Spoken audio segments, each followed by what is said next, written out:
Maloka ka na lang talaga dito sa Pilipinas. Nag-aaway-away, men in uniform and public servants na parang mga bata.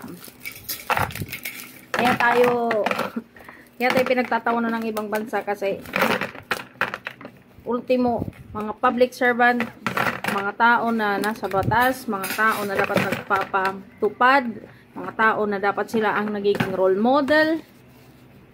Sila pa to parang mga clown, para tayong mga circus.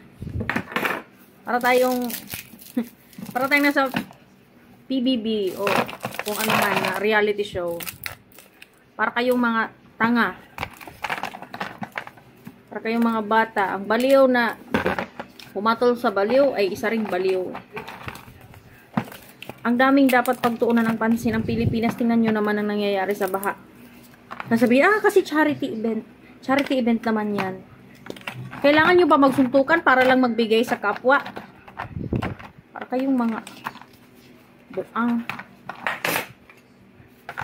Kaya tayo pinagtatawanan to think these are public servants pa, ha? Men in uniform.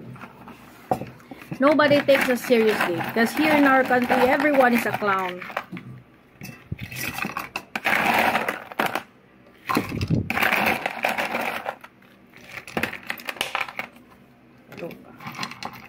Ito bang high.